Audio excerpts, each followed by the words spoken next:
Good morning. I want to read to you a story that pertains to today.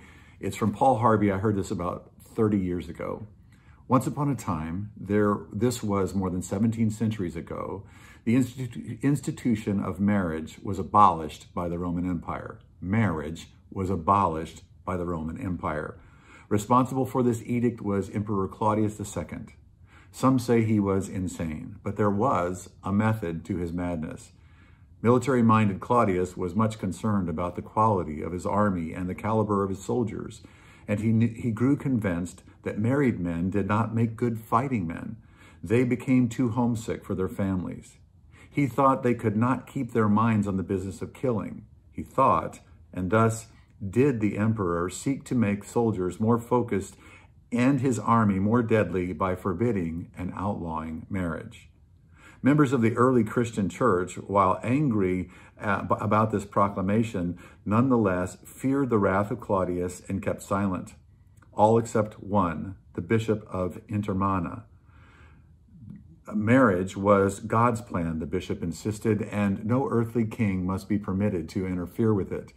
And he underscored his insistence by encouraging young lovers to visit him in secret, whereupon he would join them in holy wedlock.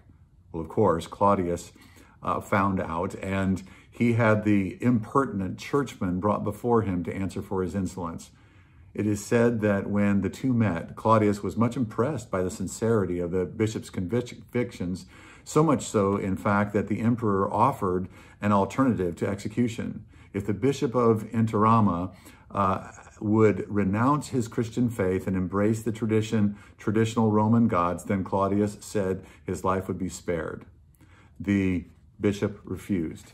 In fact, according to some, the churchman then even tried to convert the pagan emperor to Christianity. But at any event, following a brief imprisonment, the bishop was beaten with clubs, stoned, and then beheaded. And Claudius II renewed his determination that there would be no more marriages.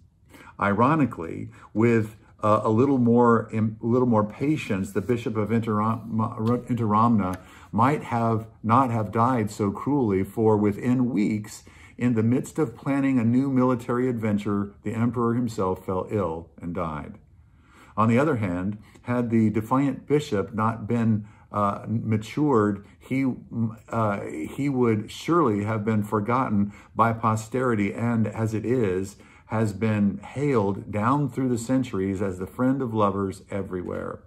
Now, regarding what you have just heard, I am aware that scholars offer a wealth of versions, variations, and elaborations, but on one thing they all agree. The core of the story is true, that once upon a time, a man did give his life in the name of love, and the world reveres him. Still, some remember him as the Bishop of Interamna.